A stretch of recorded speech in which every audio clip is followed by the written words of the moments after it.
जायदाद को लूट रहे हैं बीजेपी वाले। बीजेपी वाले हाँ। और मेरी जायदाद में मेरे नाम जायदाद है। हाँ। बैनामा भी है मेरे पे। हाँ। और मेरा नंबर दूसरे को आदेश कर दिया है। हाँ। ये मेरी स्पष्ट बात है, मोदी जी नहीं, मोदी जी मदारी हैं, झूठ बोलने की पैदाइशी बीमारी है, ठीक है ना। सेल गेल भेल एम्स, ये जितने भी सरकारी संस्थाएं हैं, ये किसका बनाया हुआ है? एक भी बीजेपी संस्था बनाती हो तो मुझे बताइए आप। ये तो मेरी जायदाद दूसरे के हवाले कर दी है, जो इसका मालिक मैं हूँ। मेरे पे पूरे कागज है, बैनामा 35 साल पुराना, 35 साल पुराना बैनामा है मेरे पे। कब से रो रहा हूँ मैं। देखिए चर्चा रो रहे हैं और कहीं ना कहीं चर्चा रोइए मत, आज नहीं तो कल आपको न्याय मिलेगा, ठीक है। मेरी संपत्ति दूसरे को नाम आदेश कर दी गई है एसडीएम ने, और जिसका मैं 33 साल से मालिक हूँ। मैंने खरीदी है अपनी।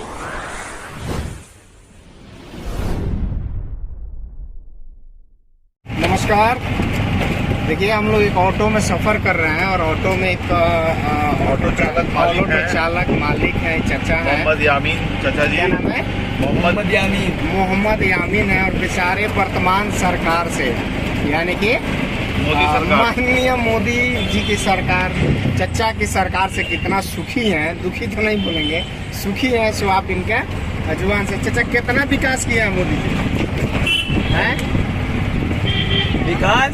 हाँ, विकास मेरी जायदाद लूट रहे हैं। लूट रहे हैं जायदाद को मेरी जायदाद को लूट रहे हैं बीजेपी वाले। बीजेपी वाले। और और मेरी जायदाद में मेरे नाम जायदाद है। हाँ। बैनामा भी है मेरे पे। हाँ। और मेरा नंबर दूसरे को आदेश कर दिया है। हाँ। जेवर तहसील। हाँ। ये जेवर के रहने वाले हैं, यानी कि आपका उत्तर प्रदेश नोएडा के रहने वाले हैं। और वर्तमान में कितना ये परेशान है बीजेपी, जो ढोल नगाड़े पीट रही है मोदी की गारंटी। तो मोदी जी की गारंटी क्या गारंटी है, सो आप समझ सकते हैं। प्रदीप जी हैं, कांग्रेस के एक सीनियर लीडर हैं। क्या मोदी की गारंटी जो है इस पे क्या मतलब? मोदी जी की गारंटी नहीं है। देखिए मेरी स्पष्ट बात है, मोदी जी नहीं, मोदी जी मदारी हैं, झूठ बोलने की पैदाइशी बीमारी है, ठीक है ना। और इन्होंने मतलब अभी तक देश की जनता को इतना गुमराह किया है, यहाँ तक कि आप लोगों को पता नहीं है, या पता होगा भी तो नहीं समझना चाहते हैं, जनता नहीं समझ रही है। जितने भी सरकारी दफ्तर में कार्य करने वाले कर्मचारी है, सबकी पेंशन किसने बंद किया? बीजेपी गवर्नमेंट ने बंद किया, ठीक है ना। और इनको जो है नेता को एक बार एमएलए, एमएलसी, एमपी, राज्यसभा सदस्य बन जाए, सबको हैंडसम पेंशन चाहिए, इनका पेंशन बंद नहीं होता है। तो ये सारी चीजें होनी चाहिए। हमारे देश में संविधान में एक प्रावधान आना चाहिए कि जो नॉन ग्रेजुएट है उनको किसी भी चुनाव में लड़ने की प्राथमिकता नहीं मिलनी चाहिए। जिस तरह से सरकारी नौकरियों में आप एजुकेशन कंडीशन रखते हैं एजुकेशन का, उस तरह से हमारे पॉलिटिक्स में भी आनी चाहिए। ये हमारा कहना है मोदी सरकार से। तो मोदी सरकार तो इसको करेंगे नहीं, और दूसरे को बस एक झुनझुना लेके बजाना है कि ये सारी चीजें कांग्रेस ने करके गए हैं, कांग्रेस की गलती है।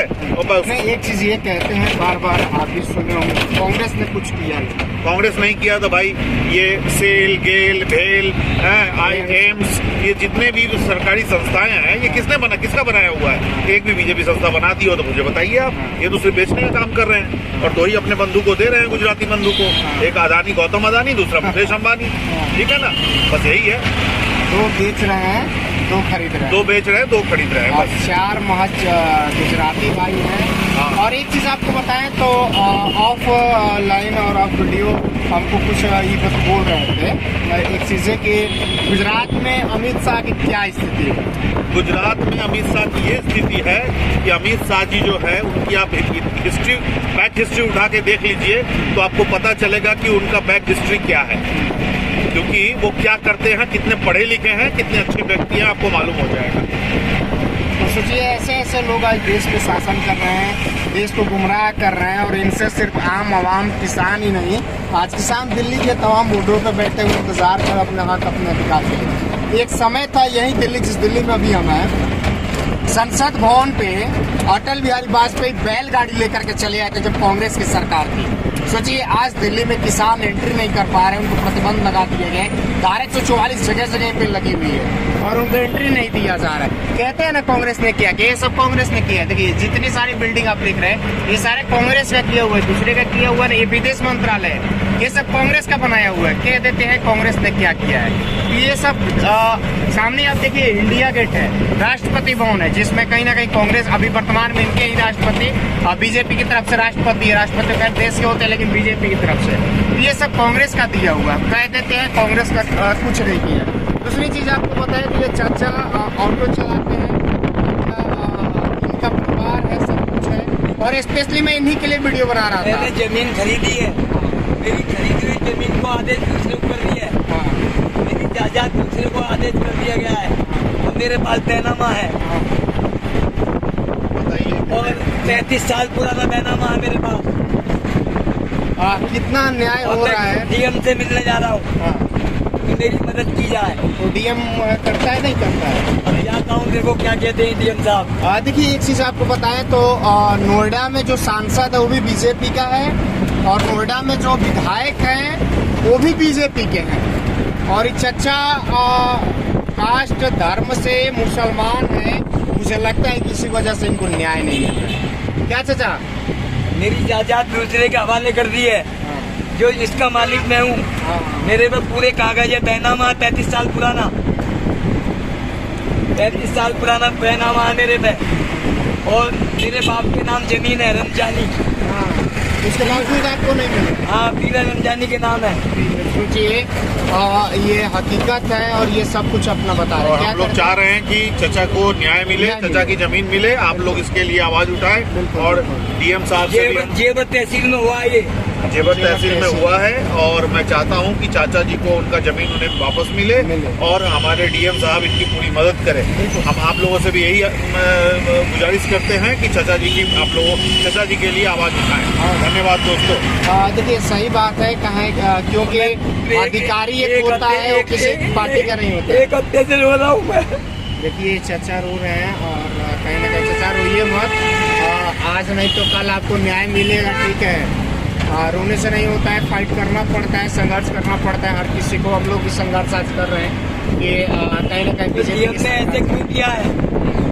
33 साल से मेरा खाता नंबर 33 है, उसके अंदर मेरा नंबर लिखा हुआ है 555, उसको काली स्याही से मिटाया है। मैंने मोबाइल से फोटो खींचा उसका, मेरे तीनों नंबर एक जगह है, मेरे तीनों नंबर एक जगह है। चलिए 55 55 ये है चाचा का और हम अपील करते हैं इस वीडियो के माध्यम से कि आपसे न्याय मिलना चाहिए, इसको ज़्यादा से ज़्यादा आप शेयर करिए ताकि इनको न्याय मिले, क्योंकि ऐसे ऐसे रिक्शा चलाकर अपना पेट पालन करने वाले लोग हैं और चचा रो रहे हैं। और कहीं ना कहीं अधिकारी जो होता है IAS हो IPS हो, ये ब्यूरोक्रेट होते हैं, ये किसी पार्टी पटिशन का नहीं होते हैं। तो इनको ऐसे लोगों के आम आवाम की सुनने के लिए बैठाया जाता है कुर्सी पे, एग्ज़ाम देकर आते हैं, पढ़ते हैं। अगर आप एक नेता का नौकर बन के रह जाइएगा तो फिर ये आम आवाम को न्याय कैसे मिलेगा। इसीलिए अपील है कि प्लीज़ इनको न्याय दिलाने का काम करिए और ऐसे कहीं ना कहीं ब्यूरोक्रेट हो और ऐसे चर्चा जो दुखी है, कल के समय में ये कुछ कर जाते हैं तो फिर इसकी जिम्मेदार जो होगी वो प्रशासन होगी, सरकार होगी। चलिए खैर कमेंट करके आप बताइए कि मीडिया वाले जेवर में ही बैठते हैं वहाँ पे। मीडिया वाले सारे तो नहीं है, जेवर जहाँ हवाई अड्डा बनना है, जेवर जो इंटरनेशनल बन रहा है दिल्ली का, आप खत्म कर दिल्ली वो लोडेड नहीं। मेरी संपत्ति दूसरे के नाम आदेश कर दी गई है IGM ने और जिसका मैं 33 साल से मालिक हूँ। मैंने खरीदी है अपनी, मेरे पे बैनामा सब कुछ है, मेरी जायदाद दूसरे के हवाले कर दी है और वो वकील है जिसके आदेश किए है, वो वकील है जेवर के अंदर, उसको आदेश मिल के नहीं है, उसको जमीन को आदेश कर दिया गया है और मैं उसका मालिक हूँ। ये IGM ने करा है। तो ये जेवर IGM, इनका प्लॉट नंबर वगैरह जो भी खाता इन्होंने खाता नंबर 33 है, 35 है। बता दिए, पूरा अपना दुख दर्द बताया। प्लीज सपोर्ट करने का काम करिए। खाता नंबर 33। माननीय अधिकारी साहब प्लीज सपोर्ट करिए। धन्यवाद।